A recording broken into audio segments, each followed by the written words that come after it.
ఈరోజు మా వారు ఒక స్టేటస్ పెట్టారు, భలే అనిపించింది. మనం చేసే పని నలుగురికి చెప్పుకోకూడదు మిత్రమా, నోరు మూసుకొని ఉన్న చేప గాలానికి పడినట్టు చరిత్రలో లేదు అని చెప్పేసి పెట్టారు. భలే అనిపించింది కదా. స్టేటస్ చిన్నదైనా దాని అర్థం చాలా ఉంటుంది. మనం మంచి పని అయినా చెడ్డ పని అయినా ఏదైనా చేస్తున్నాం అనుకోండి, ఎవరితోనూ షేర్ చేసుకోకండి. మంచి పని చేస్తున్నప్పుడు దాంట్లో పుల్లలు పెట్టేవాళ్ళు చాలా మంది ఉంటారు, ఎదుగుతూ ఉంటే కిందికి లాగేవాళ్ళు చాలా మంది ఉంటారు.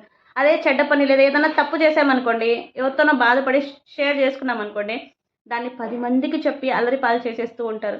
అదే నోరు మూసుకొని మనలోనే దాచుకున్నాం అనుకో, మంచి పనా తెలియకుండానే నలుగురికి చేస్తాం, రేపు 10 మందికి చేస్తూ ఉంటాం. అదే చెడ్డ పనా ఈరోజు మనమే తప్పు చేసుకున్నాం తెలుసుకొని ముందరికి వెళ్ళిపోతుంటాం.